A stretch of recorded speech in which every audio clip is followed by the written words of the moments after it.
Iya, puji Bapak Yoi. Kita akan start hari ini. Saya akan share screen terlebih dahulu. Oke, sebentar ya.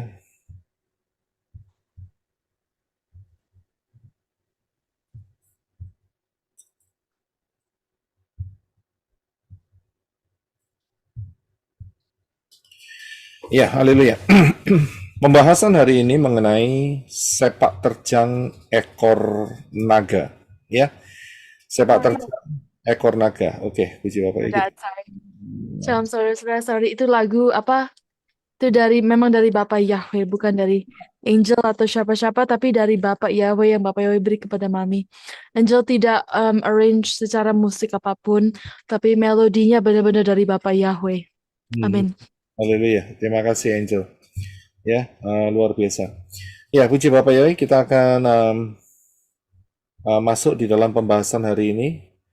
Pembahasan hari ini adalah dengan topik yaitu sepak terjang ekor naga ya, sepak terjang ekor sinaga. Ya, kita akan sebentar ya, saya akan perbesar.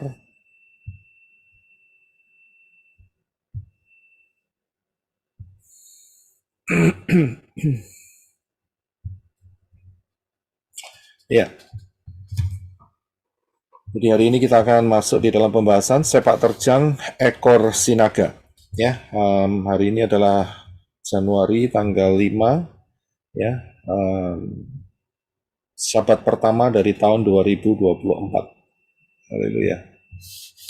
Seperti biasa, untuk memahami akan hal ini ya, kita harus kembali kepada dasar pola akar Ibrani yang benar, sehingga saudara akan mendapatkan kekayaan yang luar biasa ya dan dahsyat.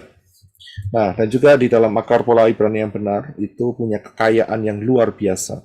Karena di luar akar pola Ibrani yang benar itu miskin ya dan tidak banyak yang bisa digali. Terbatas dan terpotong-potong sehingga pengertiannya sangat rancu dan kabur sekali. Ya, karena itu kita kembali ke akar pola Ibrani yang benar. Baik, kita akan masuk di dalam pembahasan mengenai sepak terjang ekor sinaga. Kita harus tahu bahwa kita ini sedang menghadapi satu event. Ya, kita ini sedang dipersiapkan untuk menjadi mempelai Yeshua HaMashiach. Akan tetapi sebelum event itu terjadi, maka ada satu event yaitu akan ada penyaringan. Dan yang disaring itu adalah diberi perumpamaan oleh Yeshua, yaitu mengenai 5 anak darah yang bijaksana dan 5 anak darah yang bodoh. Nah, hal ini akan menjadi tantangan di dalam kehidupan saudara masing-masing. Mau pilih yang mana? Saya yakin banyak yang pilih kepingin menjadi 5 anak darah yang bijaksana karena masuk di dalam pesta kawin anak domba. Tetapi banyak yang juga yang tidak sadar. Ya, ingin sih boleh ingin, tetapi apakah sudah sesuai dengan isi hati Bapak Yahweh? Itu yang menjadi masalahnya. Ingin sih boleh, ingin masuk Syamayin, tapi apakah sudah masuk di dalam jalur yang benar? Itu pertanyaannya ada di sana. Tantangannya itu ada di sana. Apakah sudah masuk di dalam kriteria menjadi 5 anak darah yang bijaksana? Nah, kita harus memperhatikan. Mumpung sekarang ini masih ada waktu, ya. Mumpung sekarang ini masih ada waktu, jadi kita harus betul-betul mencoba untuk menintrospeksi diri, melihat ya, jangan sampai salah langkah akhirnya masuk di dalam 5 anak darah yang bodoh. Karena penyesalan yang luar biasa akan terjadi dan sangat-sangat tragis, bahkan sangat-sangat berat sekali yang akan dialami karena pintu rapture itu ditutup. Nah, kita tidak mau itu terjadi dalam kehidupan kita. Kita mau mempersiapkan diri sehingga kita masuk menjadi 5 anak darah yang bijaksana. Kita harus paham, bercerita mengenai 5 anak darah yang bijaksana dan 5 anak darah yang bodoh. Itu berbicara adalah masa penampian. Kita harus tahu itu. Ya, saudara tidak bisa ngomong, oh tidak, ini adalah masa penuaian besar-besaran. Tunggu dulu. Mengenai 5 anak darah yang bodoh dan bijaksana, itu bicara mengenai masa penampian. Mana yang punya bobot yang disebut sebagai gandum, mana yang tidak punya bobot, yaitu akan terbang, ya, terbawa angin dan keluar dari jalur sehingga mereka akan dibakar oleh api. Ya, ini adalah masa penampian. Jadi hanya ada 2 pilihan, masuk di dalam lumbung atau menjadi jerami yang akan dibakar oleh api. Ayatnya ada di dalam Matius 3 ayat 12. Silakan Brother Henok. Terima kasih.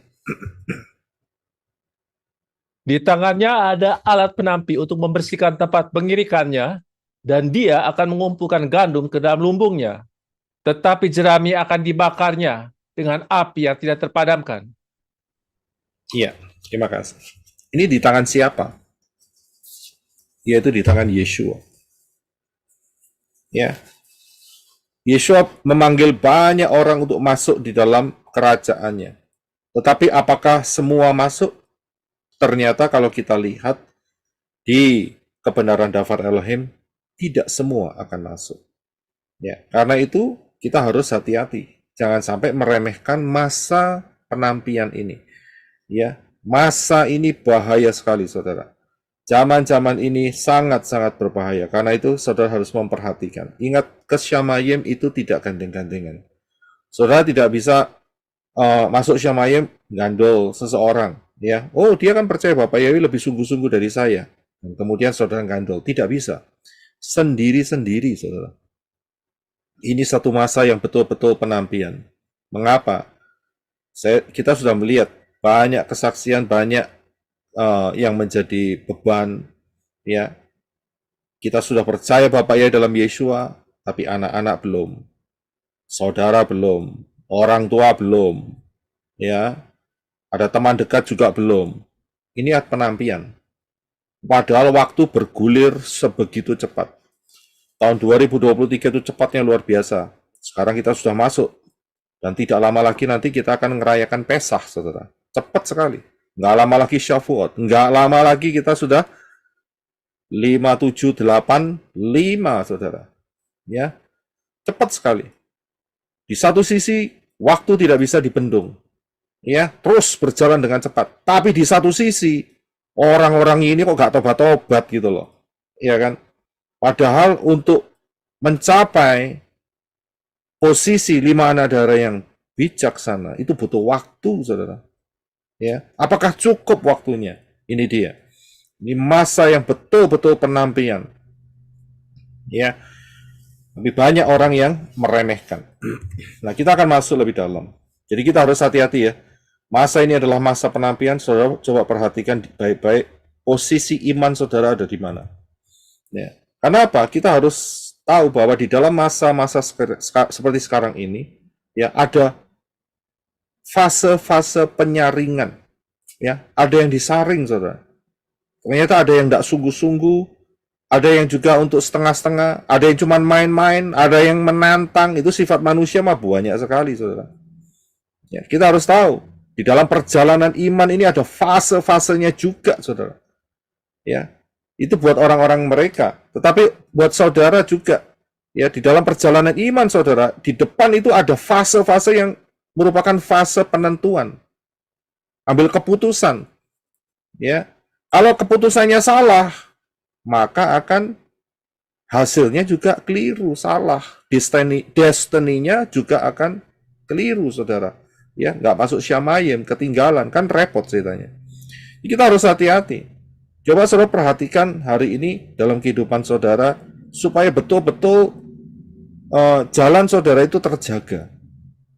Ya, terjaga. Kalau sampai melalui pemberitaan Dafar Elohim hari ini, iya ya saya salah di sini. Stop. Ya kalau salah ya jangan diteruskan, saudara. Ini namanya kalau salah diteruskan ya akhirnya bunuh diri itu namanya. Udah tahu salah ya berhenti gitu loh. Ya kan habis gitu dicari kesalahannya di mana, kemudian berbalik, mencari yang benar. Kan begitu. Bukan kalau sudah salah diterus-teruskan. Sudah nggak apa-apa salah, nanti juga namanya salah kaprah. Orang salah kaprah juga nggak akan masuk ke dalam syamayim. Kita juga harus paham dalam hal itu ya. Jadi hati-hati.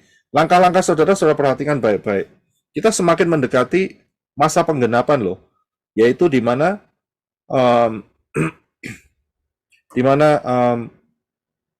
apa yang dikatakan oleh Yeshua, dalam 2 hari aku akan datang, yaitu dalam perang Armageddon. Itu betul-betul akan digenapi. Yeshua itu bukan tipe pembohong, saudara. Dia Bapak Yahweh sendiri yang memberitakan kebenaran. Jadi bukan tipe pembohong. Dari situlah kita tahu, inilah kebenaran. Dan dari situlah Bapak Yahweh kasih hikmat buat kita untuk menghitung. Ya, nah, kalau Armageddonnya tahun 2029, kita ambil dengan fokus perhitungan Shemitah ya. Maka kita mundurin aja 3,5 tahun. Ya kan? Dan akan ketemu antara 2025 dan 2026. Ya, kalau saudara menghitung bisa dengan cermat, tapi ngitung apa yang dikatakan Dafar Elohim, alasannya banyak. Waduh, repot. Ya, jadi hati-hati ya di dalam saudara mengambil langkah-langkah ke depannya.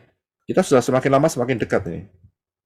Nah, mengenai ekor naga, ya, kita lihat ayatnya yaitu di dalam Wahyu 12 ayat yang keempat. Silakan Brother Henok untuk bisa membacanya. Terima kasih.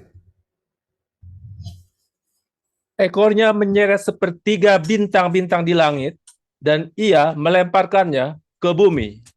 Ya, terima kasih. Nah, Wahyu 12 ini sudah pernah saya bahas. Ya, coba saudara lihat di pelayanan Menorah Channel. Ya, saya sudah berikan pengajaran ini. Ya, saudara bisa lihat. Saya berikan pengajarannya saja, jadi nggak terlalu panjang. Ya, saudara bisa lihat mengenai Wahyu pasal 12 terbuka. Saya tidak akan mengulangi, tetapi detailnya luar biasa. Ya, detailnya luar biasa sekali. Apa yang Bapak Yahweh mau kerjakan. Jadi, tolong semua yang mendengar, ya kalau belum membuka mengenai rahasia kitab Wahyu pasal 12 terbuka, saudara wajib, ya wajib. Ingat, saudara mau jadi 5 anak darah yang bijaksana, itu harus bisa makan sendiri, saudara. Ya, nggak cuman tiap mesti disuapin terus, tidak bisa seperti itu. Saudara harus dewasa. Saudara bisa memperhatikan, saudara harus bisa memakan sendiri, ya, merenungkan dan mengunyah dan menyerap kebenaran Dafar Elohim. Ya. Karena kalau tidak saudara lakukan, ya kapan bertumbuhnya, begitu loh. Ya. Jadi saudara harus kembali ke pengajaran di channel ini ya, di rahasia kitab Wahyu pasal 12 terbuka. Ini sangat-sangat penting sekali ya. Nah, kembali lagi kita hanya memperhatikan soal ekornya saja karena ini tertulis di dalam Wahyu pasal 12 ayat yang keempat ya, ekornya saja. Nah, ekor daripada si naga ini ya, itu menyeret bintang-bintang yang ada di langit. Ya. Nah, saya sudah jelaskan secara detail di dalam pembahasan mengenai kitab Wahyu 12 yang tadi saya berikan. Jadi saya nggak memberikan secara detail lagi. Ya, tapi saya berikan kita ini adalah bintang-bintangnya Bapak Yahweh. Ya, saudara dan saya adalah orang-orang pilihan. Inilah yang dimaksud sebagai bintang-bintang yang ada di Syamayim. Dan masalahnya adalah bintang-bintang ini sepertiganya itu akan terseret oleh ekor si naga ya, dan dilemparkan ke bumi. Lah kalau sudah di bumi ya, ingat loh, ini bukan masalah ilmu pengetahuan. Bintang itu lebih besar dari bumi, saudara. Nah, kalau ditaruh di bumi, ya meledak buminya. Bukan soal itu. Ini kita harus paham bahwa inilah bahasa nubuat.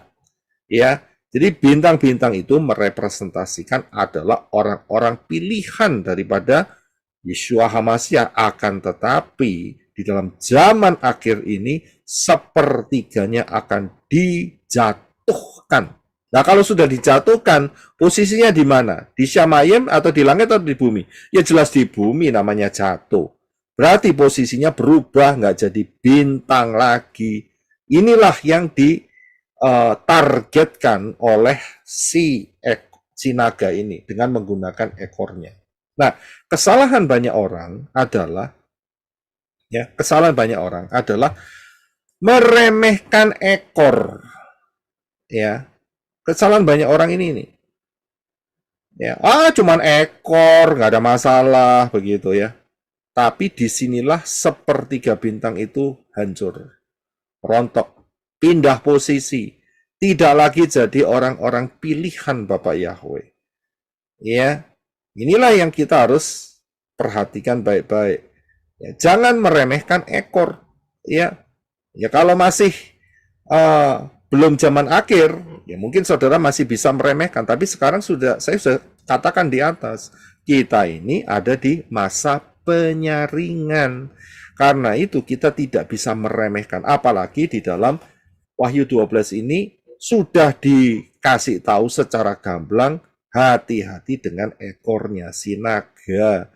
Ya, jadi kita harus waspada, jangan meremehkan. Nah, mengapa meremehkan? Karena seringkali pengajaran-pengajaran di luar sana itu meremehkan yang satu ayat, yaitu di dalam 1 Kefa atau Petrus 5 ayat yang ke-8. Mereka sangat meremehkan ayat ini. Ya, silakan Brother Henok untuk dibacakan. Sadarlah dan berjaga-jagalah, karena lawanmu si Satan berjalan sambil mengaum seperti singa mencari orang yang dapat ditelannya. Ya, terima kasih. Saudara bisa lihat di sini. Banyak pengajar-pengajar kalau saudara lihat, ya, mereka menggunakan ayat ini sebagai lelucon. Ya. Dengan mereka menggunakan ayat ini sebagai lelucon, berarti mereka meremehkan kapasitas dari si Satan. Ya, mereka berkata, setan sudah tidak punya taring, tidak punya kekuatan untuk merobek dengan mulutnya. Loh, tapi tunggu dulu, yang disebut di sini adalah memang tidak punya taring, tidak punya gigi-gigi yang tajam, tapi dia masih punya cakar. Lupa orang. Ya. Dan cakar itu bisa mematikan, bahkan tujuannya apa? Ya, dikatakan di sini mencari orang yang dapat ditelan. Nah, kalau sudah ditelan, posisinya di mana? Di dalam singa atau di luar singa? Ya, banyak pengajar-pengajar itu nggak apa-apa ya, nggak mungkin singanya bisa mencabik-cabik karena singanya ompong, ya kan? Tapi lupa, ayat ini tidak berkata demikian. Ayat ini berkata, singa ini walaupun ompong, tapi mencari orang supaya dapat ditelan. Lah kalau ditelan berarti orang itu ada di mana? Ya posisinya ada di perutnya singa. Nah singa ini adalah si setan. Jelas kan? 1 Kefa 5:8. Nah kalau sudah ditelan singa, ya itu berarti sama dengan ditelan setan. Dia ada di dalam setan. Nah kalau di dalam setan, apakah masuk Syamayim? Nah itu dia. Ya. Karena itu jangan meremehkan. Banyak orang menganggap enteng ayat ini. Ya. Bahkan kalau kita lihat secara detail, Mikael yang begitu luar biasa itu tidak berani main-main loh di dalam hal peperangan alam roh ya dengan setan-setan. Tidak berani dia. Ya, itu tertulis di dalam kitab Yehuda 1 ayat 9. Yuda 1 ayat 9. Silakan Brother Reno. Namun demikian, Mikael, penghulu malaikat, ketika bertengkar karena berselisih dengan si jahat mengenai mayat Moshe, dia tidak berani menimpakan penghakiman berupa hujatan. Sebaliknya dia berkata, kiranya Yahweh menghadik engkau. Ya, terima kasih. Ya, dulu saat kita berada di dunia pengajaran-pengajaran Yunani, ya, pengajar-pengajar bahkan gembala-gembala, pastor-pastor, itu kalau di dalam peperangan alam spiritual, alam roh, wah itu mulutnya menghujat si Satan. Iya kan? Ternyata begitu kita lihat ayat ini, tidak boleh melakukan hal itu. Saya bisa lihat, itulah sebetulnya dia buka celah sendiri. Mikael yang begitu luar biasa, ya, itu saja tidak mau dan tidak berani mengucapkan kata-kata yang buruk. Ya, karena apa? Kalau dia mengucapkan kata-kata yang salah, maka dia akan didakwa. Nah, ini bahaya sekali. Ya, jadi kita harus paham ya sebagai anak-anak Bapak Yahweh di dalam menghadapi peperangan zaman akhir ini. Ya, memang menjengkelkan. Kadang setan tuh keluar masuk begitu, saudara. Menjengkelkan sekali. Kok enggak keluar-keluar, kok enggak tuntas-tuntas. Tapi ingat, ya, ayat ini harus dipegang baik-baik di dalam hal peperangan roh. Serahkan kepada Bapak Yahweh, biar Bapak Yahweh yang menghardik. Dengan kekuatan Bapak Yahweh, maka setan akan ditundukkan. Sudah bisa lihat di situ. Ya, jadi jangan sembarangan untuk memperkatakan hal yang salah di dalam peperangan roh. Nah, kita harus paham mengenai agenda setan. Ya, kita harus tahu ekor sinaga itu ada agendanya. Ya, kita harus paham betul apa agenda setan. Kita lihat beberapa ayat. Yang pertama adalah di dalam Yohanes 10 ayat 10a. Silakan Brother Enoch, thank you. Pencuri datang hanya untuk mencuri, membunuh, dan membinasakan. Sudah bisa lihat, pencuri ini siapa? Setan. Setan itu adalah pencuri. Tetapi, ya, dia bukan cuma untuk mencuri, tapi dia juga untuk membunuh dan membinasakan. Dia bisa mencuri kesehatan, dia bisa mencuri ekonomi, dia mencuri damai sejahtera, dia mencuri apa saja. Tapi belum sampai level membunuh. Tapi apakah dia stop sampai di sana? Tidak. Dia akan berusaha untuk lebih dalam lagi, yaitu untuk membunuh. Supaya apa? Tidak ada kesempatan untuk hidup. Ya.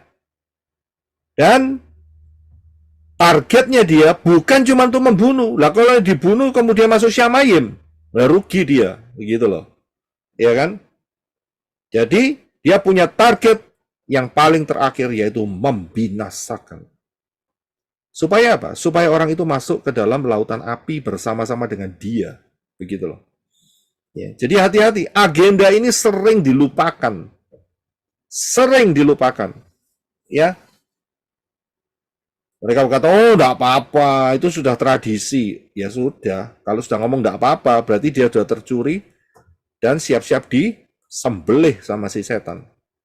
Sudah bisa lihat di sini. Jadi hati-hati. Mereka punya agenda aktif. Lihat ayat di dalam kepa tadi, satu kepa. Singa itu nggak diam, saudara. Aktif. Ya, aktif dia. Jadi dia aktif untuk mencari celah. Nah, kita nggak mau dicuri. Kita nggak mau dibunuh dan dibinasakan. Karena kita mau apa? Masuk Syamayim dengan segala kelimpahannya. Ya, kalau saudara baca selanjutnya dalam Yohanes 10 ini dikatakan Yeshua datang untuk memberi hidup, bahkan hidup dengan kelimpahannya. Luar biasa rencana Bapak Yahweh. Karena kita tidak mau, ya, untuk supaya agenda setan masuk dalam kehidupan kita. Jangan mau. Jangan mau dicuri, jangan mau dibunuh, dan jangan mau dibinasakan. Rugi besar.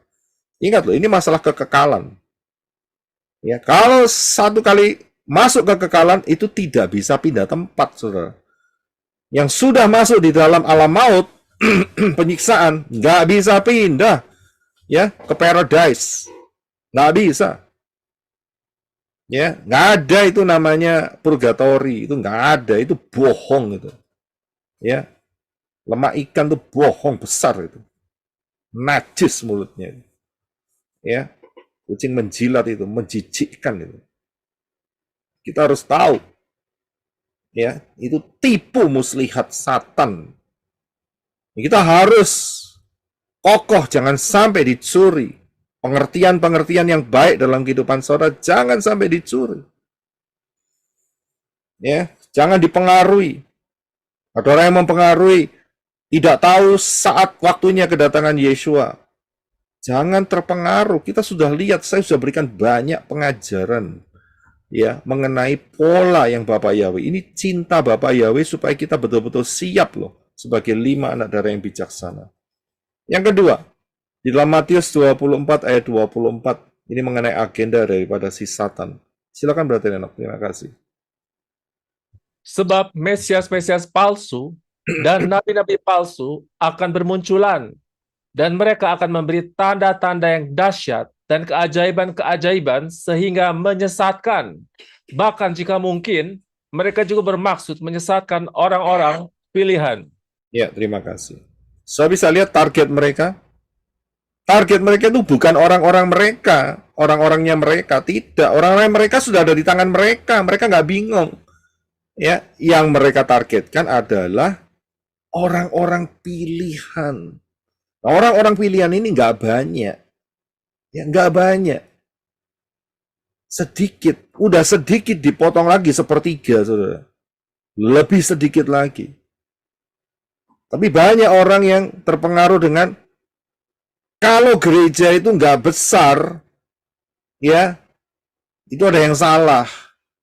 Jadi kalau gereja besar itu pasti benar. Ngawur itu pikiran kayak gitu. Lihat dulu pengajarannya, gitu loh. Saya bisa lihat, banyak orang terpesona, ya, terbuai, ya, mabuk dengan yang namanya pastor yang gede-gede. Ya, tapi menyembah dewa matahari Natalan. Nah, itu kacau.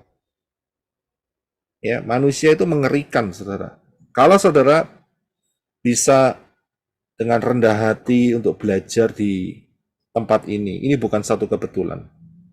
Saya bilang bukan satu kebetulan. Hanya tangan Bapak Yahweh yang menarik saudara. Ya, jadi hati-hati.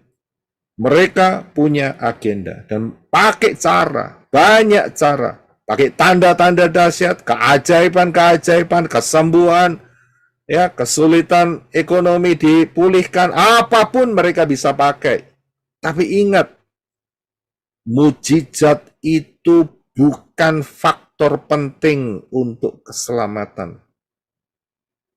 Faktor keselamatan yang penting adalah mengenal Yeshua dan mengenal Bapa Yahweh. Itu dia. Jadi hati-hati dalam hal ini. Jangan terkecoh. Ya, jangan terkecoh. Saya sudah berikan mengenai masalah terkecoh. Coba saudara kembali ke pengajaran itu. Ya, untuk saudara terus diperlengkapi. Yeshua memperingatkan dengan keras di dalam Matius 17, 13 sampai 14. Silakan Brother Enoch.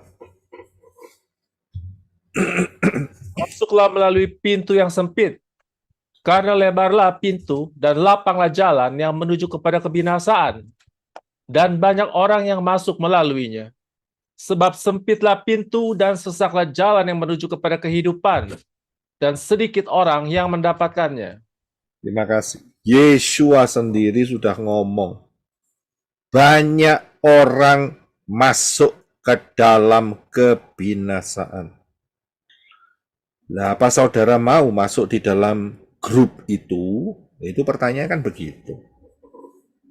Ya. Bahkan dipertegas lagi, sedikit orang yang masuk kehidupan. Sudah bisa lihat perbedaannya? Kita harus paham betul. Ya, dan jangan hanyut kepada apa yang dikatakan orang banyak. Banyak orang berpikir kalau itu majority, mayoritas, itu pasti benar. Ngawur, belum tentu. Ya, belum tentu. Jadi hati-hati, ikut-ikutan. Ya, begitu masuk kepada kebinasaan kaget. Mau balik, nggak bisa, saudara. Habis waktunya. Waktu itu tidak bisa mundur. Bahaya. Waktu itu terus berjalan.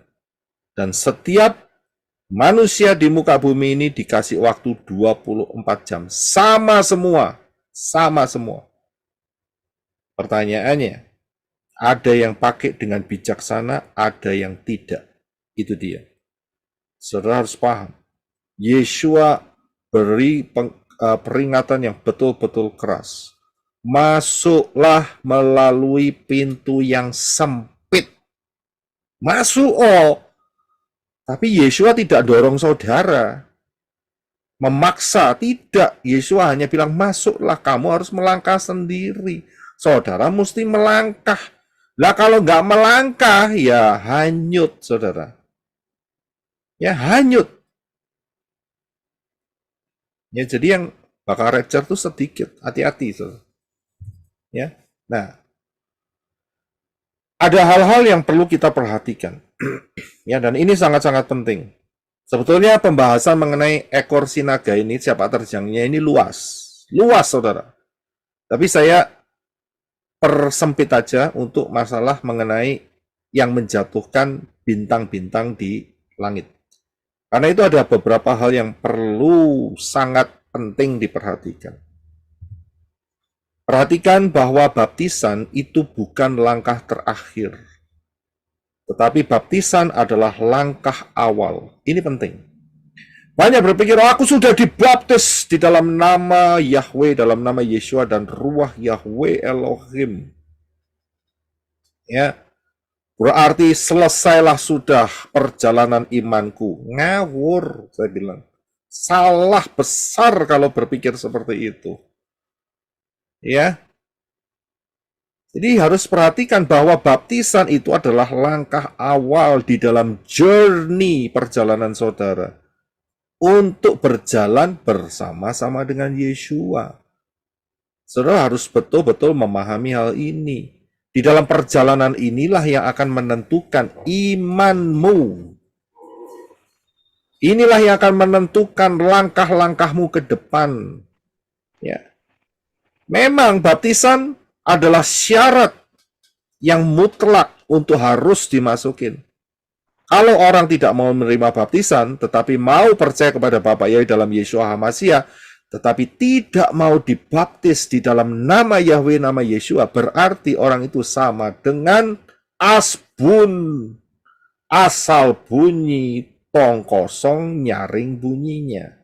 Mengapa? Karena dia tidak mau mengikuti apa yang dikatakan Yeshua sebelum terangkat ke Syamayim. Baptislah. Siapa yang dibaptis akan diselamatkan. Nah, kalau tidak mau berarti dia menolak Dafar Elohim. Nah, kalau menolak Dafar Elohim, belum apa-apa sudah menolak. Mau dikasih pertumbuhan, ya jelas tidak bisa. Ya, pasti imannya mati. Jadi orang yang tidak mau menerima baptisan pembaharuan, jangan merasa nyaman, saya percaya Bapa Yahweh di dalam Yeshua HaMashiach, saya sudah menolak Tritunggal, saya tidak lagi Natalan, saya tidak lagi Imlekan, tapi tidak mau terima baptisan pembaharuan, maksudnya baptisan di dalam nama yang benar, itu sama dengan orang itu menolak Dafar Elohim. Kalau sudah menolak Dafar Elohim, mati masuk mana? Cuman satu tempat, lautan api. Selesai cerita. Ya, jangan berkata, oh kalau gitu Elohim tidak penuh kasih. Jangan campur adukkan pengertian Dafar Elohim dengan kasih. Sudah dikasih kesempatan untuk baptisan pembaharuan, itu namanya kasih. Ya, ini loh, manusia zaman akhir ini kacau pikirannya, sangat kacau sekali. Ya, mengerikan, bantah lagi, repot jadi ya. Jadi hati-hati ya dengan yang namanya baptisan ini. Mengapa? Ini bukan langkah terakhir, tapi inilah langkah awal iman saudara. Yang kemudian, setelah langkah awal, saudara harus bertumbuh. Ya. Tapi banyak yang macet pertumbuhannya. Yeshua memberikan perumpamaan yaitu benih yang jatuh di 3 daerah. 4 daerah. Yang pertama adalah benih yang jatuh di jalan raya. Yang kedua, benih yang jatuh di bebatuan. Yang ketiga, benih yang jatuh di semak duri. Dan yang terakhir, benih yang jatuh di tanah yang subur. Ini bicara soal pertumbuhan. Saudara bisa lihat, kalau tidak ditumbuhkan, mati saudara. Ya. Jadi kita harus hati-hati di dalam masa pertumbuhan ini. Kita baca ayatnya di dalam Efesus. Ya. Pasal yang ke-12 ya. Silakan Brother Henok untuk dibaca. Terima kasih. Efesus 6. Kok Efesus 12? Efesus 6.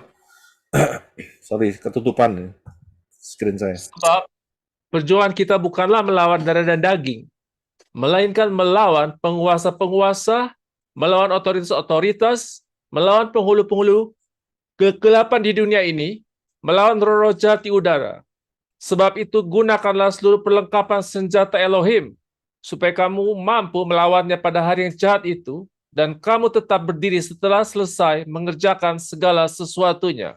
Ya, terima kasih. Saudara bisa lihat, sejak saudara mengambil keputusan untuk percaya kepada Bapa Yahweh di dalam Yeshua HaMasyiah dan menerima baptisan di dalam nama yang benar, saudara secara otomatis mengibarkan bendera perang. Dengan siapa? Dengan roh-roh jahat. Saudara lihat ayatnya. Perjuangan kita bukan melawan darah dan daging. Siapa yang punya darah dan daging? Manusia. Tapi melawan siapa? Penguasa-penguasa, otoritas-otoritas, penghulu-penghulu. Siapa itu? Yaitu penghulu-penghulu kegelapan dunia itu, yaitu roh-roh jahat di udara. Jadi sejak saudara baptisan pembaharuan, atau baptisan di dalam nama yang benar, nama Yahweh, nama Yeshua, Waruah, Yahweh Elohim, saudara mengibarkan bendera peperangan. Lah kalau tidak mau ditumbuhkan, kapan bisa pegang perisai? Kapan bisa pakai baju sirah? Ya kan? Padahal ayat ini mengatakan sebab itu gunakan seluruh perlengkapan senjata Elohim. Supaya kamu mampu, itu berarti mahir, melawan hari yang jahat itu. Saya bisa lihat, lah kalau nggak mau tumbuh, bingung caranya ini pedang, ini mau dibuat apa ini? Mau dibuat perang atau mau dibuat ngupas bawang goreng, bawang godong? Ngupas apa itu namanya? Ngupas semangka. Saya bisa lihat, jadi dalam hal ini, kalau tidak mau ditumbuhkan, jangan harap bisa ngelawan setan. Saudara bisa lihat, harus penting. Ya, sangat penting sekali proses ini. Nah, proses ini butuh waktu, saudara. Ya, proses ini butuh waktu. Ini nggak bisa, saudara bisa langsung semalam begitu langsung. Pengenalan akan daftar Elohim aja masih harus ditumbuhkan. So bisa lihat. Memang penjagaan Bapak Yahweh luar biasa, tapi selama Bapak Yahweh menjaga, disitulah kesempatan untuk saudara bertumbuh. Ya. Dan bertumbuh terus jangan sampai macet. Nah, banyak yang harus dikerjakan, banyak yang harus diperhatikan. Kita harus betul-betul paham akan hal ini. Saya sudah berikan masalah pertumbuhan ini di dalam pembahasan kemah suci session yang ke-7. Ya, kalau misalnya bisa dan harus bisa sebetulnya untuk belajar kemah suci keseluruhan. Kita sudah hampir terakhir ya, satu session terakhir, session yang ke-12. Nanti sebentar lagi saya akan berikan mengenai tabut perjanjian. Lengkap sudah. Dan inilah merupakan planning, the grand plan, planning besar Bapak Yahweh di dalam pertumbuhan iman saudara. Itu ada di dalam pembahasan kemah suci. Saudara harus lihat satu persatu. Ada sekarang itu ada 11 session. Ya, saudara harus belajar kembali. Saudara harus betul-betul paham sehingga betul-betul saudara bisa menggunakan selengkap senjata Elohim dan aplikasinya. Ini penting, ya.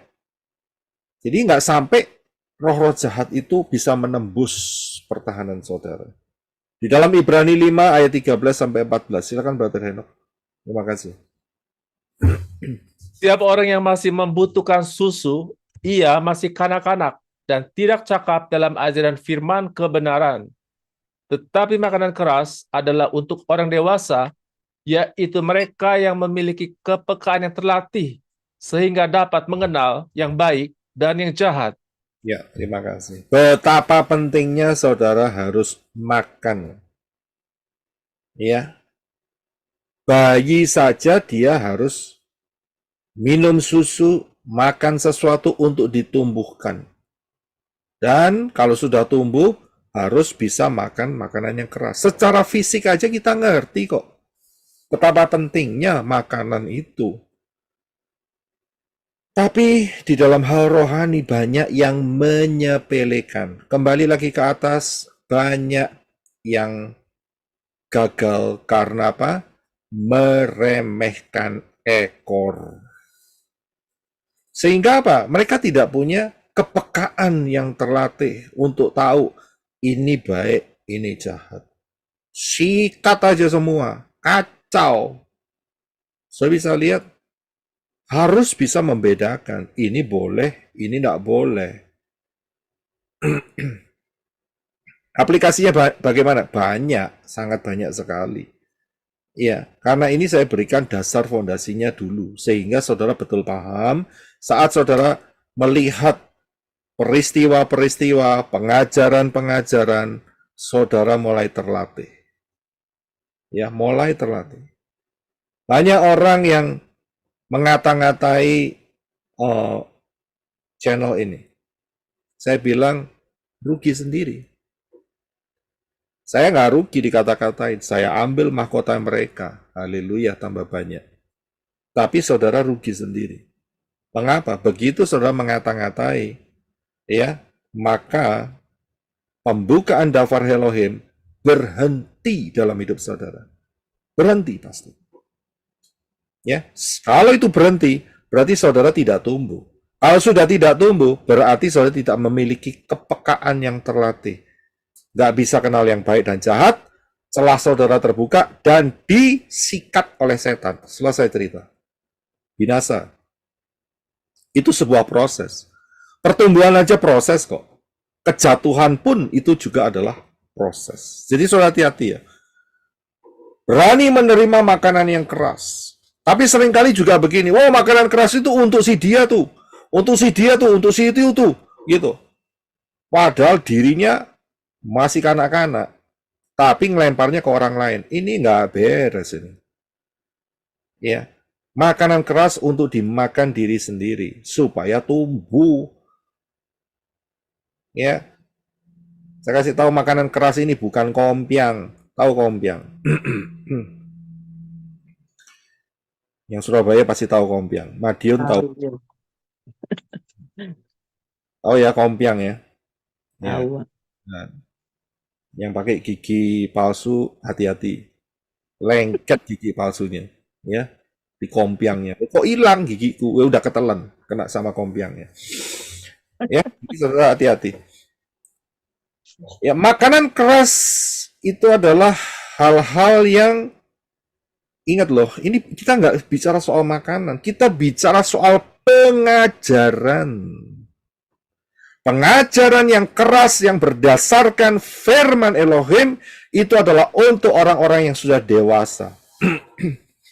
Banyak kapan hari dikasih pengajaran yang keras, lari. Ya enggak apa-apa ya, kamu lari-lari ya berarti statusmu ya kanak-kanak, nggak akan bertumbuh. Nggak akan bertumbuh. Ya. Pernah satu kali saya mengadakan survei kecil-kecilan. Siapa yang di sini masih sakit hati dengan orang-orang yang sudah mati? Masih ada, saudara. Kaget saya. Orang yang sudah mati, sakit hatinya masih tinggal. Wah, gawat. Ini kanak-kanak banget nih orang kayak gini. Kita bisa lihat, tidak bisa melalui satu jalur kasih yang diberikan oleh Bapak Yahweh. Ini salah satu contoh ya, salah satu contoh.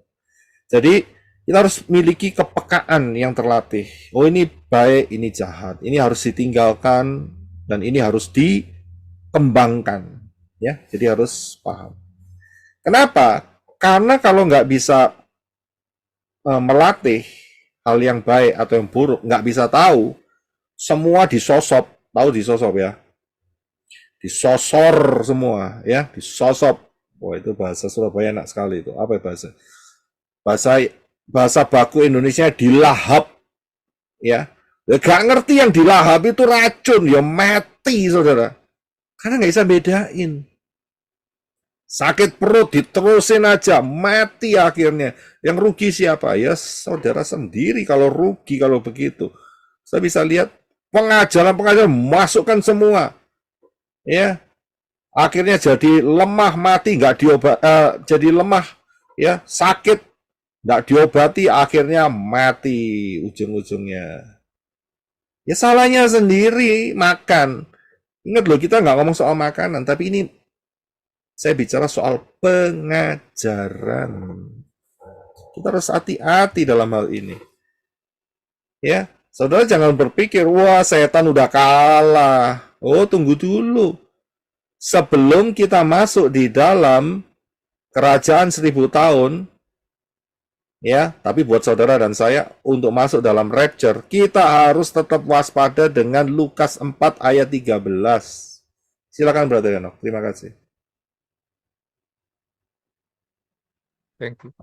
Setelah mengakhiri semua pencobaan itu, Satan pergi daripadanya menunggu waktu yang tepat. Ya, terima kasih. Saya bisa lihat, jangan berpikir, wah setan udah kalah dulu dengan saya. Tak usir, saudara. Ya, nggak berjaga-jaga. Setan nunggu waktu yang tepat. Ini Yeshua loh yang diincar. Kepala kita diincar. Maksudnya, master kita yang diincar. Apalagi anak buahnya. Begitu. Iya kan? Nah, karena itu kita harus tetap ada di dalam Yeshua. Yeshua tetap dalam kita tetap harus ada di dalam firman-Nya. Firman-Nya tetap di dalam kita.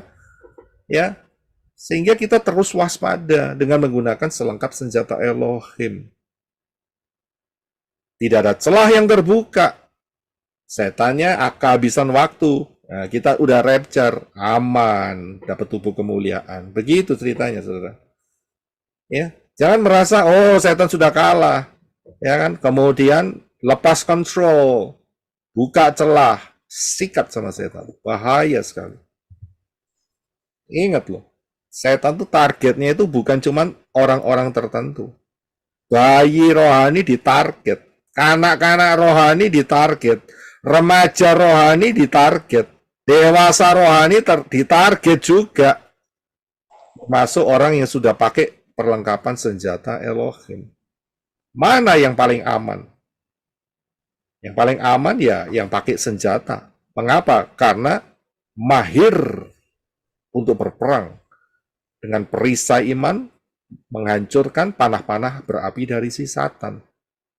Nah ini tidak punya perisai, apa yang mau dipakai? Tewas. Bahasa Tibetnya itu tebal. Ya. Geletak jatuh, berguguran. Ini yang terjadi. Inilah kena yang namanya ekor sinaga. Tewas, saudara. Ya, imannya padam, tidak lagi berapi-api. Ya, menganggap semuanya sama, keracunan. Wah, wis tak karu-karuan.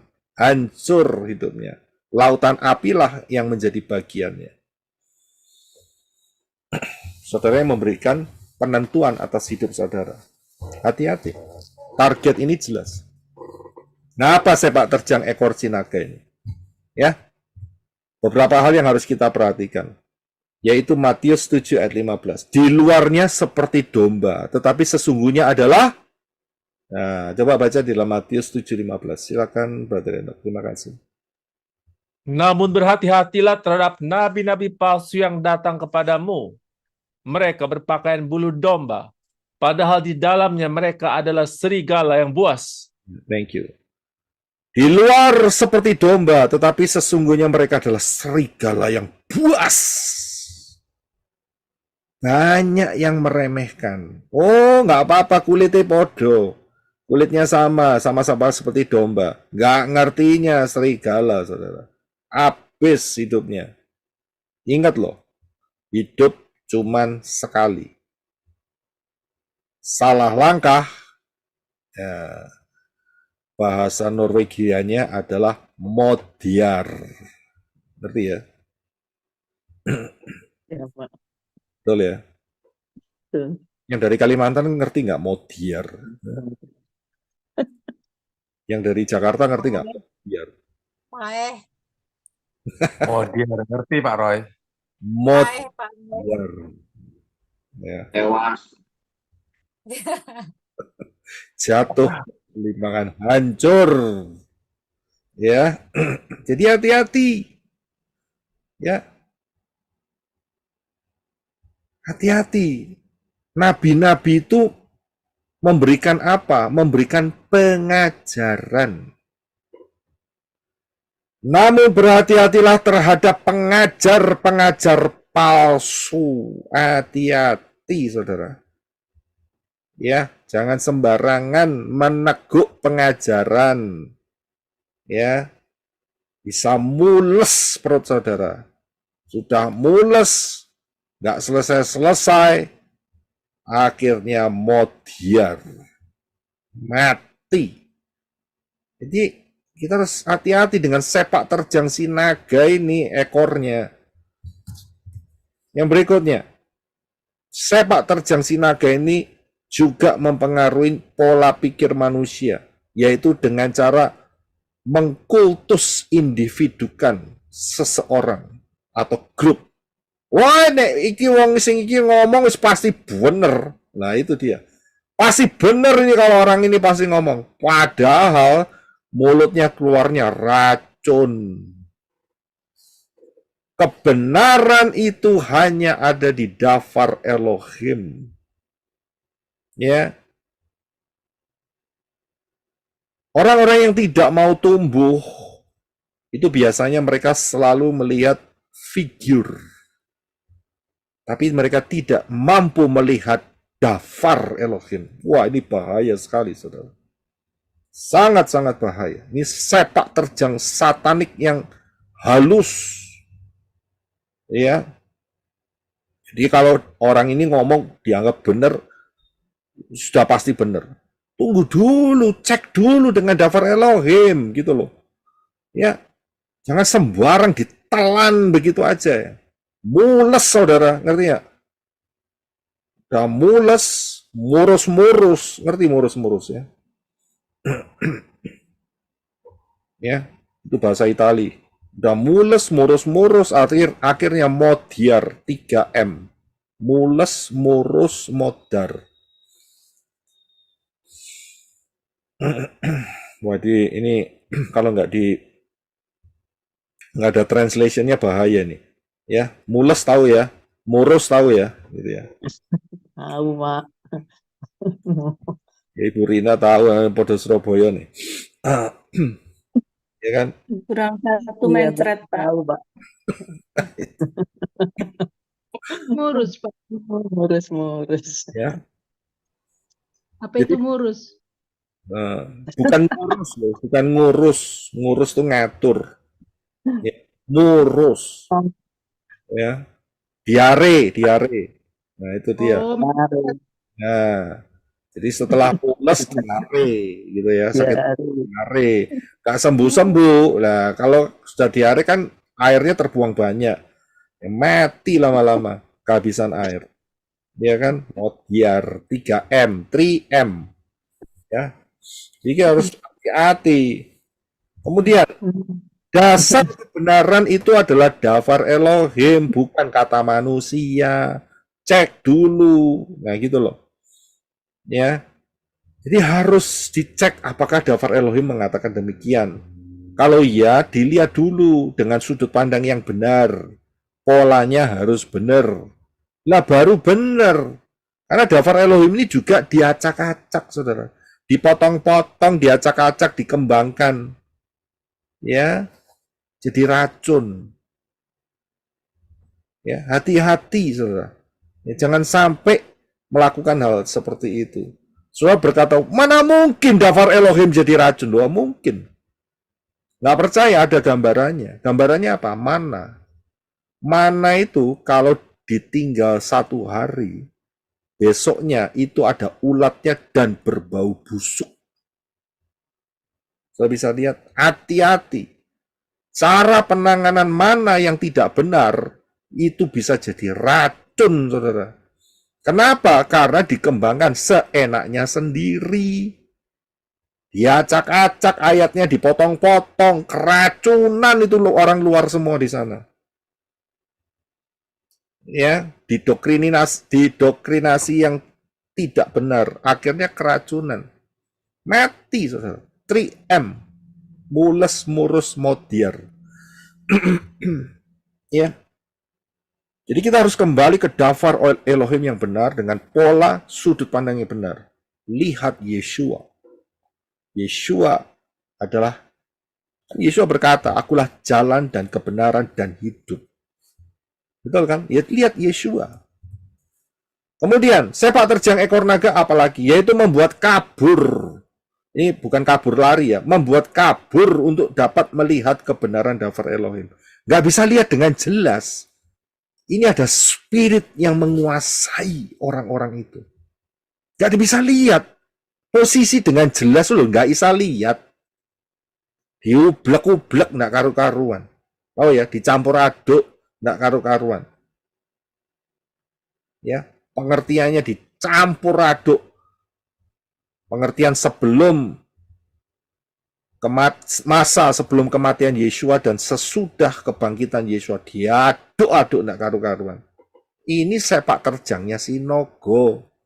Ya, ekornya Nogo ini loh. Ini harus hati-hati. Ya, jangan sampai mata kita blurak, kabur, ya, nggak bisa lihat dengan jelas. Sehingga apa yang terjadi? Yang terjadi adalah menggeser kebenaran daftar Elohim. Saudara mau naik pesawat, pilotnya ngomong, kita bergeser 1 derajat atau setengah derajat. Berani naik pesawat dikendalikan oleh pilot yang tidak presisi? Ayo, siapa yang berani? Nyemplung laut, saudara. Ngerti nggak? Nggak sampai kehabisan bensin, kehabisan bahan bakar, ya, nggak sampai di tujuan, ya, nyasar. Itu dia. Kenapa? Karena bergeser. Nggak presisi. Tapi ya banyak yang menelan nih. Ya itu susah ya. Yang susah ya mereka. Kalau saya sih enggak. Saya ngelihat dengan jelas. Ya. Daftar Elohim digeser entah berapa derajat. Akhirnya nyasar. Terjadi apa? Terjadi pengertian-pengertian yang tidak sesuai dengan daftar Elohim. Inilah sepak terjang dari ekor si naga. Siapa yang nggak hati-hati, siapa yang nggak paham, ya akhirnya tersesat, nyasar. Kemudian, apalagi sepak terjang ekor si naga? Kebablasan, saudara. Oh, ini bahasa enak Surabaya. Indonesia apa? Kebablasan.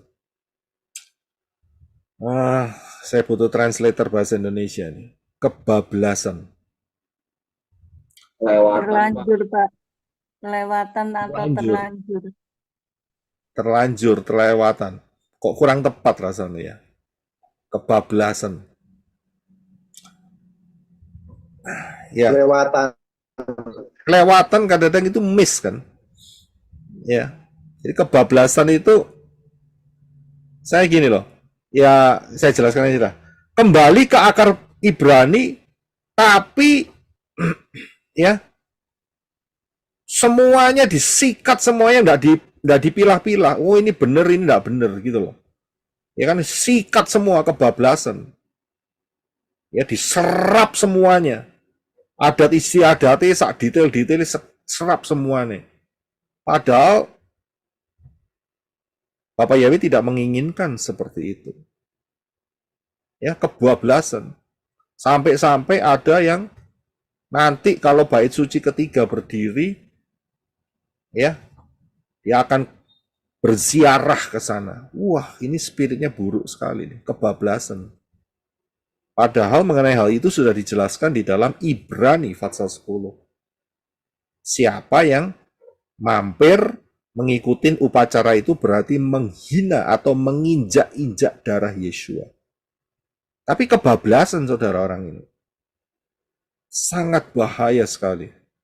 Ya, nggak balance. Kita harus hati-hati dalam hal ini.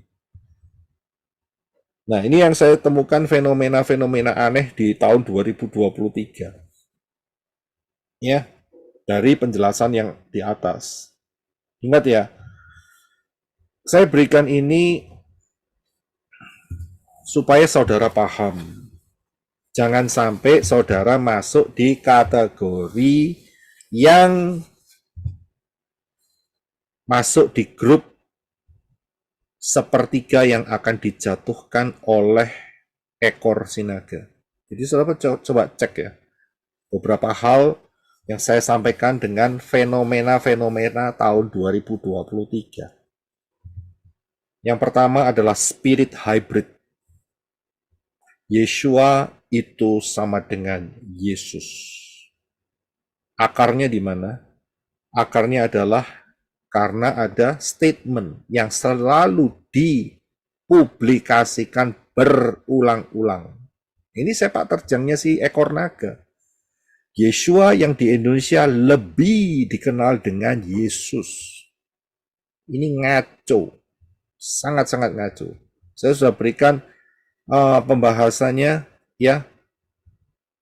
Pilih mana Yeshua vs Yesus. Coba saudara lihat, itu klipnya cuma 30 menit. Jelas beda. Tanggal kelahirannya aja beda. Ya. Kematiannya, harinya juga beda. Ya. Hari matinya, jumlah harinya juga beda. Saya bisa lihat kebangkitannya juga sudah beda. Ya kan, pengajarannya juga beda. Lah kok sih berani-beraninya gitu loh. Ya. Ada yang ngomong pentolannya, ngomong Yeshua yang di Indonesia itu lebih dikenal dengan Yesus. Efeknya apa? Efeknya ini. Ini baru loh ini. 26 Desember 2023. Kalau saya lihat, ya ini terjadinya 25 Desember 2023. Christmas. Ya, orang Majus dari timur ini, saking dia fotonya vertikal. Orang Majus dari timur sujud menyembah Yeshua. Lah sejak kapan Yeshua itu lahirnya 25 Desember loh? Kapan gitu loh. Ya, saya lihat di sini. Tapi yang ngomong Yeshua dilahirkan 25 Desember. Kacau kan? Spirit hybrid, lihat itu. Dengan ornamen ya bulatan-bulatan itu kan merepresentasikan dewa matahari. Kemudian si pembicaranya juga pakai topinya si Satan Claus, ya kan? Ornamen bajunya, tapi ngomongnya Yeshua. Lo kira spirit hybrid gitu loh. Saya bisa lihat, ngeri nggak nih? Kalau saudara nggak dapat pemahaman ini, keracunan, 3M, mules, ya, morus, modiar. Saudara bisa lihat di sini. Kalau saudara nggak ditumbuhkan, saudara lihat, oh nggak apa-apa. Ini ada tulisan, apa ini? Kasih bersaudara yang bawah itu. Keracunan. Mules, mencret, modiar. Sudah, habis. Ya, saudara paham ya? Spirit hybrid ini berkembang terus, saudara. Jangan macam-macam. Kalau saudara tidak menjaga kemurnian hanya Yeshua, ya akhirnya akan hanyut. Hanyutnya tidak langsung, pelan-pelan, tapi hanyut, saudara. Kemudian ada spirit intimidasi yang telah menerima suntik, ya, dipastikan tidak rapture. Ini spirit intimidasi. Ya, bagi yang sudah menerima, saudara harus membersihkannya dengan tubuh dan darah Yeshua, ya, Tetap beriman kepada Bapa Yahweh dalam Yeshua. Kalau mau rapture, jangan terima yang berikutnya. Begitu loh. Bertobatlah, gitu loh maksudnya. Ya kan? Tapi enggak, pengajaran ini ngomong yang telah menerima suntik dipastikan tidak rapture, tidak selamat. Weh. Lah Tuhan apa deh? Ngerti ya? Kok berani memastikan seperti itu? Ngeri sekali, saudara. Ini spirit intimidasi. Ada di luar sana. Saudara perhatikan aja ya. Grup-grup apa yang ada di sana. Nah, kalau saudara sudah tahu model seperti itu, ya sih, istilahnya itu mendengarkan pengajaran-pengajarannya. Keracunan 3M. Ingat aja 3M. Ya.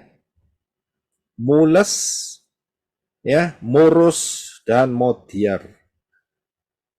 Ya. Kalau mau sih, ya terserah. Tapi kalau saya tidak mau. Saya menjaga apa yang menjadi anugerah Bapak Yahweh dalam hidup saya dan semua tim. Ya. Kita tidak mau sakit-sakitan, kita mau sehat, kita mau jadi mempelai Yeshua HaMashiach. Fenomena apa yang terjadi lagi di luar sana? Ya, membaptis dalam nama Yahweh dan Yeshua HaMashiach, tetapi si pembaptis tidak mau dibaptis atau menolak baptisan dalam nama Yahweh dan Yeshua. Wah, spiritnya ngeri ini. Ya, ini spirit apa? Serigala berbulu kucing. Kita bisa lihat, baptis dia nama Yahweh, nama Yesus. Tapi ditanyain, Bapak sudah dibaptis dalam nama Yahweh dan Yesus. Oh, enggak perlu. Waduh, ngeri banget ini. Kalau bisa lihat, ini sepak terjang dari ekornya si naga. Nah, kalau sudah masuk ke spirit ini bagaimana? Sudah harus keluar. Ya. Tapi hati-hati, seringkali dengan intimidasi akhirnya ya hanyut, bahaya sekali.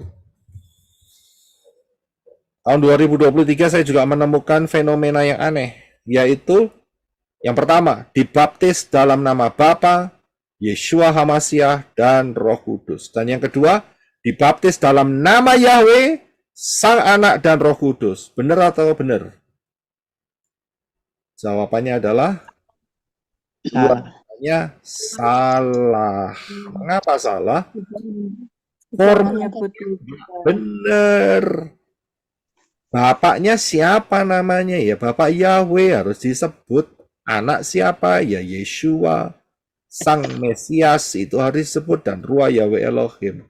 Nggak dipotong-potong, tapi ada, saudara. Ya kan? Formatnya itu dibikin seenaknya, jidatnya sendiri. Aneh orang-orang ini. Ya. Aneh. Mengerikan sekali, saudara. Siapa yang dengar sekarang seperti ini? Lebih baik memperbaharui baptisan pembaharuannya daripada saudara kecantol. Keselamatanmu nggak masuk Syamayim. Ini syarat penting loh. Syarat penting loh yang diberikan oleh Yeshua HaMashiach. Loh kok ya masih dimodifikasi gitu loh. Sih digoreng-goreng. Waduh, manusia. Saya bisa lihat. Ya, seenaknya sendiri gitu loh. Ya, bahasa Indonesia memang lebih enak sih. Saenake udele dewek. Ngerti ya? Ya, saya nggak ngerti yang di Sumatera sama Kalimantan, ngerti nggak? Betul. Translate sendiri. Ya, seenaknya sendiri gitu. Yeshua ngomong bener, digoreng masihan. Aduh. Ngeri nggak nih? Ya, ini saya temui loh seperti ini. Waduh, parah saya pikir. Ya. Tapi ya banyak ya sing ngikuti. Heran aku. Ya, hati-hati. Saya cuma bisa mengingatkan hati-hatilah terhadap sepak terjang ekor si naga. Saya mau lebih dalam lagi ya, tapi Ingat ya, saya berikan ini supaya saudara dewasa di dalam hal menyikapi pengajaran-pengajaran. Jangan gampang ditelan. Ya, jangan gampang ditelan mentah-mentah. Saudara coba renungkan dengan ruah Yahweh Elohim, benar apa enggak? Ingat loh, setan saja menggunakan ayat-ayat firman. Pencobaan kepada Yeshua HaMasyiah saat Yeshua selesai 40 hari 40 malam puasa, setan pakai ayat melalui Mazmur 91. Pencobaan yang kedua. Ya, itu ayatnya di Mazmur 91. Jadi hati-hati, jangan berpikir, oh setan enggak tahu ayat firman. Tahu, saudara. Nah, setan tahu ayat firman. Nah, anak buahnya bagaimana? Yo, pakai. Caranya gurunya ya dipakai, saudara. Ya, goreng-goreng, saudara. Ya, ini hasilnya. Ingat ya, yang saya sampaikan ini supaya saudara dewasa di dalam berpikir, menyikapi pengajaran-pengajaran. Saudara harus betul-betul paham. Kalau tidak, waktunya sudah singkat, kecantol, waduh, repot, saudara. Mati. Yang ngalami siapa? Yang menderita siapa? Ya saudara yang mati itu yang menderita. Di mana? Di lautan api. Ya, tinggalan rapture. Bahaya sekali.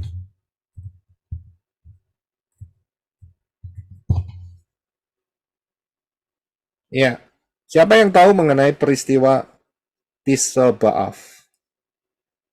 Mengapa perayaan ini diadakan? Saya tahu perayaan Tisha B'Av. Memperingati Eh, hancur suci. Iya, penghancuran memperingati dihancurkannya bait suci, Pak. Oke. Memperingati satu peristiwa atau dua peristiwa?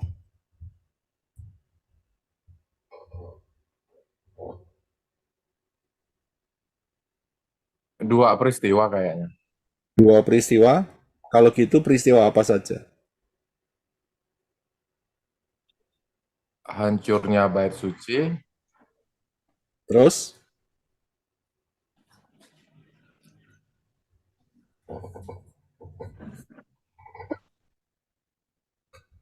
Selain itu? eh, yang menajiskan bait suci itu ya, Pak. Bukan.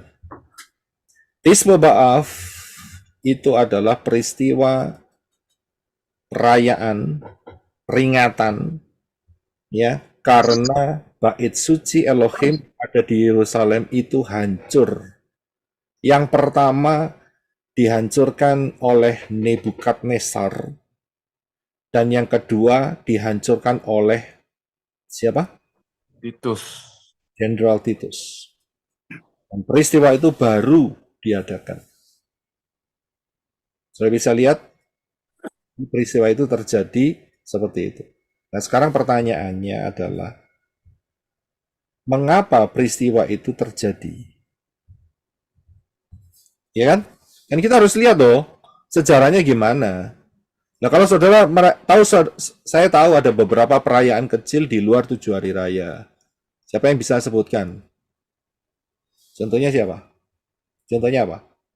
Esther. Raya Purim. Purim. Purim. Ya. Hanukkah. Saudara ngerti Purim dan Hanukkah? Itu peristiwa mengenai apa? Purim, Purim itu tentang Esther. pembebasan. Pembebasan Dari orang pembunuhan. Israel dari ancaman pembunuhan, Pak.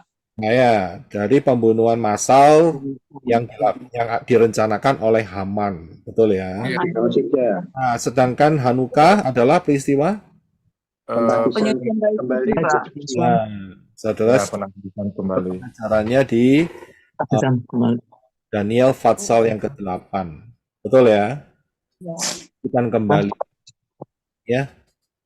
Nah, sekarang ada makna rohaninya enggak kalau Purim? Makna rohaninya apa Purim? Apa, Pak? Maaf.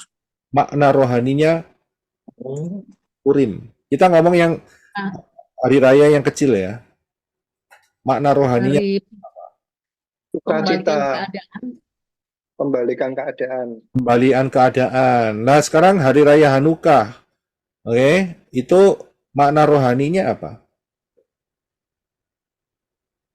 Penyucian. Iya, Apa bait suci disucikan kembali dari ya? kenajisan-kenajisan. Betul kan? Ya, betul, Ya. Pak. Nah, nek tisbe ba'af. Makna rohani ini apa? Berkabung, kemalangan bangsa Israel. Kemalangan bangsa Israel. Terus kita ikut-ikut berkabung, begitu. Tidak, Gimana ini? tidak. Tidak berkabung. Yang satu memperingati perkabungan. Nah, coba kita mikir lebih kritikal, begitu loh. Orang dewasa kan mikirnya kritikal kan, nggak asal emplok, tahu emplok? Tahu. Ya, emplok itu Telan. ya, bahasa lebih hotnya, lebih tajamnya itu diuntal, tahu diuntal? Sama dengan Tahu. Telan mentah-mentah, telan utuh-utuh. telan utuh, diuntal, diemplok, gitu ya, disosop, ya, dimak. Yes, enak itu ya. Bahasa Surabaya nomor 1. Harus tahu dalam hal ini apa yang menjadi makna rohani daripada tisbe ba'af. Coba dilihat, jangan ikuti. Bangsa Yahudi. Ya, karena orang Yahudi berkabung, ikut-ikut berkabung. Tunggu dulu, berkabungnya masalah apa? Coba lihat dulu sejarahnya. Mengapa bait suci diruntuhkan? Diperiksa gitu loh. Jangan ditelan muntah-mentah gitu loh. Kenapa bait suci diruntuhkan? Ayo, kenapa kok bait suci diruntuhkan sama Nebukadnezar? Alasannya apa? Murka Elohim. Murka Elohim. Kenapa Elohim murka? Pelanggaran, Pak. Tidak, Pak. Tidak taat. Belakang Elohim, Pak. Lebih Bukan betul. cuma melanggar, membelakangi. Mereka menajis Menyembah berhala. Oh, iya. dirinya. Sampai bapaknya itu geleng-geleng. Kamu itu sudah tak ambil, tak jadikan istri, tapi kamu melacur. Pernah dengar enggak itu ayat itu? Ya. Kamu melacur Israel. Karena itu aku hukum kamu. Sudah bisa lihat? Nah, iki diperingati. Sudah bisa paham nggak di sini? Itu kemarahan Bapak Yahweh loh. Gara-gara Israel tidak setia. Ya, oke. Sudah dibersihkan, sudah dienakkan. Berjinah dengan Mesir, berjinah dengan Babel. Dan membunuh bayi-bayinya. Kemudian murka Bapak Yahweh turun. Ya kan? Dia tinggalkan dan dia hancurkan supaya apa? Menjadi olok-olokan di antara bangsa-bangsa. Betul kan? Lah dirayain loh ya opo sih? Gitu loh. Coba saudara pikir. Patut nggak? Mengapa bait suci yang kedua juga diperlakukan lebih parah? Kalau yang pertama masih dijebol-jebol begitu ya. Tapi yang dilakukan sama Titus sampai dicongkel rata tanah sampai detik ini. Kenapa? Coba pikir. Karena menolak Yeshua. Lihat. Menolak anugerah kasih karunia. Saya harus kasih tahu ya. Sejak kematian Yeshua. Di dalam bait suci sampai runtuhnya. Itu kan masih ada waktu berapa tahun kira-kira ya? Udah 40 tahun ya. Iya, Pak. 40 tahun. Itu menorah. Itu setiap hari dinyalakan dan sebetulnya itu tidak pernah mati sebelumnya. Tapi tiap malam mati. Padahal tidak ada angin, tidak ada apa. Mati selama 40 tahun. Itu yang pertama. Yang kedua, setiap perayaan pendamaian Itu hari raya apa itu? Pendamaian Yom Kippur. Ya, mereka mengorbankan mengambil dua kambing, betul ya? Yang satu dikorbankan, yang satu dilepas, betul ya? Azazel. Masih ingat peristiwa itu? Dan di situ ada dikasih tali kirmisi. Saudara tahu? Sejak saat itu tali kirmisnya tidak pernah menjadi putih. Selama 40 tahun itu. Itu menandakan apa? Dosa Israel tidak diampuni. Karena apa? Dikasih kesempatan untuk bertobat, Yesuanya dibuang. Ya saudara dan saya terima berkat gara-gara itu. Betul kan? Tapi untuk Israel tidak diampuni. Dan titik terakhirnya apa? Bait suci diruntuhkan. Kemudian mereka berkabung. Anehnya, melok-melok. Tahu melok-melok? Ikut-ikutan. Ikut. Ini aneh, saya bilang. Ya, ikut-ikutan. Sungkan. Ambil pentolan di atas, sungkan. Ikut-ikutan.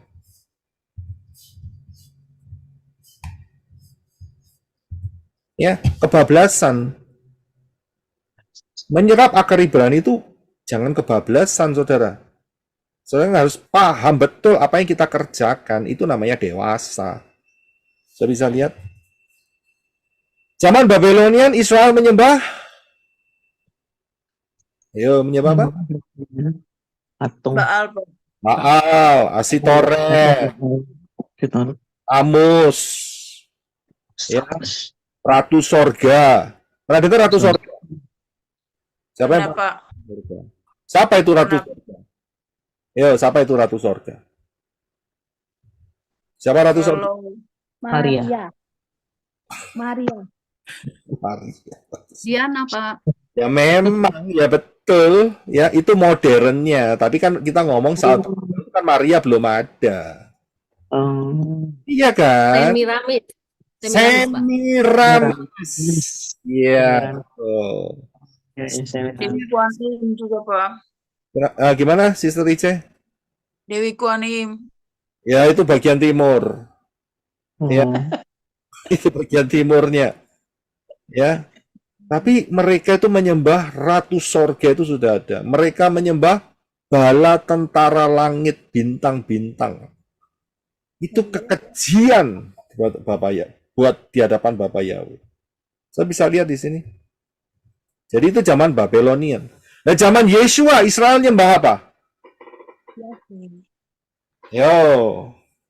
Zaman Yeshua Israel nyembah apa? Elohim. Elohim. Menyembah Hasem. Menyembah Hasem. Talmud. Memang Talmud sudah ada. Orang Israel nyembah Hasem. Zaman Yeshua Israel nyembah yang namanya duit. Adonai. Duit. Mamon. Mamon, Pak. Israel duit. Ini loh, Lukas 16 ayat 14. Silakan Brother Enoch. Dan orang-orang Farisi yang adalah para pencinta uang, setelah mendengar semua ini, mereka mencomooh dia. Mencemooh siapa? Yeshua. Yeshua. Saudara bisa lihat? Siapakah orang-orang Farisi ini? Pecinta duit, cinta uang. Betul kan? Iya. Nah, jadi sini sudah mulai bergeser. Nggak masukin Baal, tapi diganti uang. Kekuasaan. Ya, ini saya berikan dari Wikipedia. Tisbe B'Av itu adalah annual fast day in Judaism di Yahudi. Ya, untuk which a number of disaster in Jewish history occur. Jadi itu menunjukkan peristiwa-peristiwa disaster, malapetaka di Jewish history, ya, secara histori. Primarily, ya, yang utama adalah destruction of both Solomon's temple, kehancuran daripada temple bait suci Salomo by the Neo-Babylonian Empire, ya, yang dilakukan oleh Nebukadnezar, ya, yang dilakukan oleh kekaisaran Babylonian, and the second temple by the Roman Empire in Jerusalem. Yang kedua adalah yang dihancurkan oleh kekaisaran Roma. Saudara bisa lihat di sini. Mengapa? Karena ada dosa. Nah, dosa kemudian mereka berkabung, melok-melok. Ya, ini bahaya. Kebablasan, ditelan semua. Apa yang terjadi? Inilah sehingga tidak bisa membedakan antara kata butuh dan kata cinta. Buta. Ngerti maksudnya? Nggak bisa. Nah, soal tispo baaf aja nggak bisa bedain. No. Mau bisa bedain antara kata butuh dan cinta. Mengenai apa dulu ya? Mengenai duit, mengenai uang. Mana yang betul? Butuh uang atau cinta uang? Butuh uang. Butuh. Ya, oksigen. Butuh oksigen atau cinta oksigen? Begitu. Betul, Pak. Butuh. Ya, butuh. Kita butuh uang. Siapa bilang nggak butuh uang? Ya, butuh. Selama hidup ya masih ada. Tapi bukan dipelintir, bukan diarahkan 1 derajat atau setengah derajat jadi cinta. Kita lihat ayatnya. 1 Yohanes 2:15. Silakan, Brother Enoch. Janganlah mengasihi dunia dan juga hal-hal yang ada di dalamnya. Jika seseorang mengasihi dunia, kasih Bapa tidak ada padanya. Bahasa Inggrisnya. Do not love the world of the things in the world. If anyone loves the world, the love of the Father is not in him. Ya, terima kasih. Jangan cinta dunia. Saudara bisa lihat, jangan cinta akan dunia ini. Karena saudara cinta dunia, maka cinta Bapak Yahweh tidak ada. Ya, nanti saudara akan ngomong, itu kan mengasihi, Pak.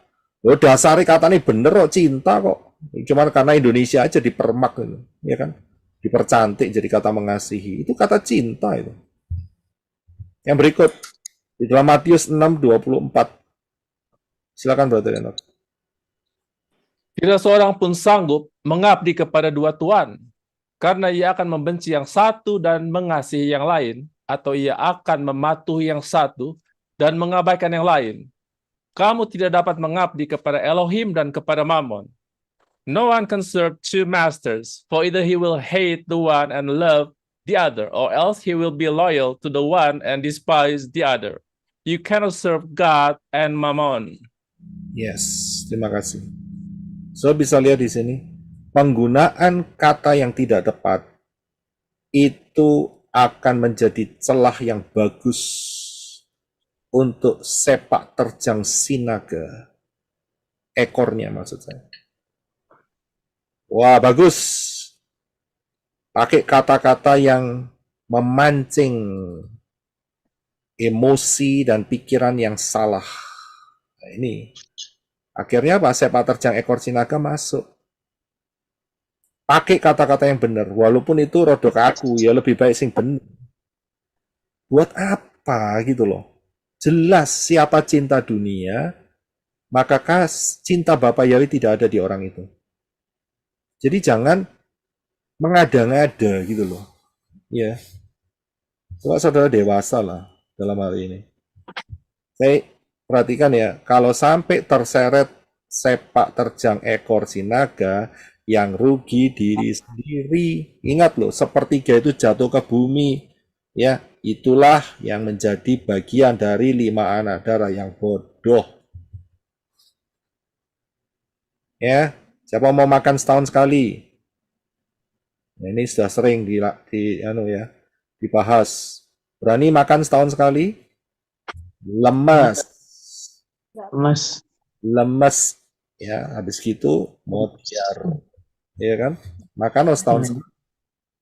Ya, kemudian yang saya temukan adalah di perayaan Yom Kippur, perayaan pendamaian, itu ada yang melakukan satu tindakan profetik. Ini aneh, tindakan profetik kok kayak gini, yaitu menyucikan diri dari dosa di sungai-sungai, saudara.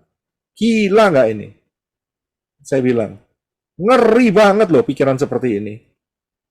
Ya, berendam supaya dosanya kintir. Tahu kintir ya? Hanyut.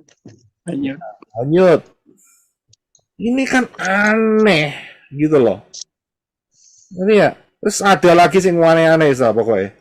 Ya pakai kertas lah, ditulis lah, habis gitu dibakar lah.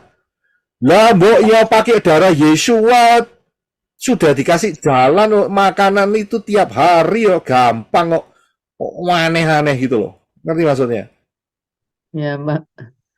Saya bisa lihat ini praktek-praktek mengerikan begitu loh. Ya.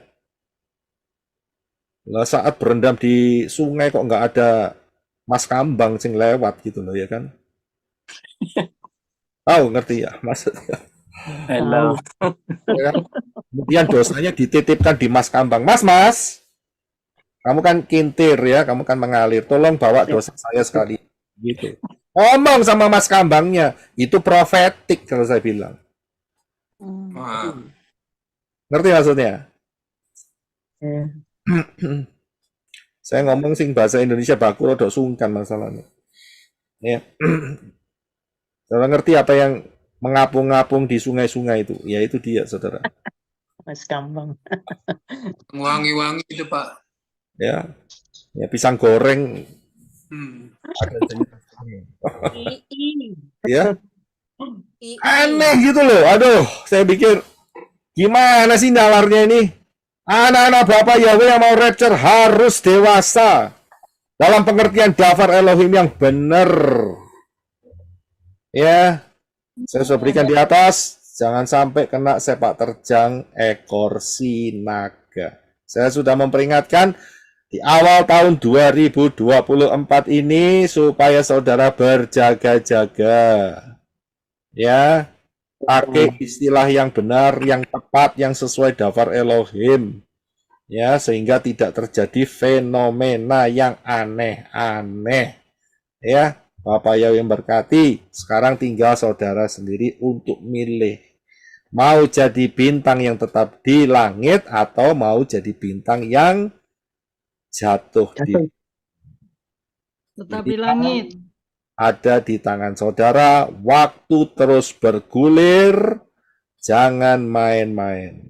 Ketinggalan, saudara. Ya, jangan main-main. Oh, nanti masih ada anugerah. Ya, satu anugerah terakhir, yaitu jubah putih. Ya, jubah putih. Ada yang mau terima jubah putih? Tidak. Pokoknya kalau itu kain lenan Pak. halus saja. Ya, saudara halus. paham. Ya, saudara mau terima lenan halus. Jubah putih. Malapetaka itu jubah putih. Ya, yang mau terima jubah putih ya silahkan, monggo-monggo saja. Ada yang ngomong katanya, apa itu namanya, mereka mengimani bahwa mereka tertinggal, bukan tertinggal ya, mereka masuk di dalam masa penyiksaan untuk dimurnikan. Ya monggo silahkan rasain menikmati masa 666. Kalau saya enggak. Ya, Saya juga tidak. ya buat apa? Ya, mengimani kok masuk dalam masa penyiksaan 666. Waduh, pengajarannya putar balik, kacau balau. Gitu loh ya sih diikuti. Aduh, saya pikir ini orang lihat atau tidak sih. Ya, kita harus hati-hati ya. Sebentar lagi kita sudah mencapai putaran 6.000 tahun sejak kejatuhan Adam dan Hawa. Karena itu kita sudah masuk di berdasarkan cycle Shemitah ya. Berdasarkan cycle Shemitah, kita sudah masuk di 3,5 tahun yang pertama. Jadi kita harus hati-hati, jaga-jaga. Jadi saudara perhatikan, High Alert 2026 jangan remehkan. Sebab Yeshua mengatakan jika waktunya tidak dipersingkat maka tidak ada yang selamat, ya, karena orang-orang pilihan yaitu saya dan saudara waktunya akan dipersingkat untuk supaya kita segera di rapture, ya. Nah, gimana kita bisa tahu pemahaman rahasianya? Saudara bisa buka di dalam pengajaran 1290 hari dan 1335 hari. Saya sudah jelaskan dari pola inilah maka kita harus waspada karena rapture-nya bisa-bisa adalah akhir 2025 atau awal 2026 berdasarkan tanggal Armageddon yaitu 1 Tisri 5790. Kalau di-convert ke Gregorian yaitu September 10 2029. Ya, kita harus berjaga-jaga, hati-hati karena ini adalah pola pattern, ya. Saudara bisa paham. Jadi supaya siapa yang belum masuk dalam pintu keselamatan yang benar, segeralah masuk karena pintu ini bakal segera ditutup, saudara. Nek wis ditutup, saudara nggak dapat kesempatan, ya, karena itu masuk pintu yang benar. Pintu yang benar itu adalah Yod Shin Waw Ayin, Yeshua, bukan Yesus, bukan Yesus, bukan Isa, ya, bukan yang lain. Karena keselamatan dari bangsa datang dari bangsa Yahudi, karena Bapa Yahweh menggunakan bangsa Yahudi untuk menyatakan kemuliaan keselamatan melalui Yeshua Mashiach. Siapa yang berseru kepada nama Yahweh akan diselamatkan. Setelah itu masuk baptisan pembaharuan atau baptisan di dalam nama yang benar, nama Yahweh, nama Yeshua Mashiach dan Ruah Yahweh Elohim. Ingat saudara, ya, jangan lupa supaya setannya tidak nguntit, saudara tahu nguntit, ya, mengikuti. Ya, kemudian saudara belajar pola yang benar, jangan natalan lagi, ya, kayak sing di atas tadi pakai topi ini Satan Claus. Tapi gembar-gembornya Yeshua, itu waduh kacau itu, ya, jangan seperti itu, ya, dibuang semua perayaan-perayaan pagan, Natal, ya, Imlek, kemudian apa itu namanya Paskah, hari Minggu itu dibuang, itu telur Paskah, ya, Easter itu dibuang itu semua. Kemudian berjalan dengan setia, rendah hati, cinta Bapak Yahweh sampai rapture terjadi. Siapa yang membutuhkan baptisan pembaruan, kita bisa screenshot, ya, di screen saudara, segera hubungin, jangan keras hati. Juga bagi saudara yang belum maksudnya dibaptis tapi formatnya salah, ya, jangan keras hati. Ingat loh, saudara yang menjalani sendiri alam kekekalan, bukan saya. Kalau saya rapture, kalau saudara kecantol, bahaya, begitu loh, ya. Jadi jangan keras hati, Pak, saya sudah dibaptis dalam nama Bapa, nama Yeshua HaMashiach, tidak usah bangga. Saya sudah bilang baptisan itu adalah langkah awal, bukan langkah akhir, ya. Jangan keras hati, jangan tersinggung dengan cara penyampaian saya. Saudara lebih baik bertobat, ya, segera minta baptisan yang benar, ya. Bapak yang berkati. Dan besok tanya jawabnya, Maranatha, kita akan masuk di dalam worship. Haleluya.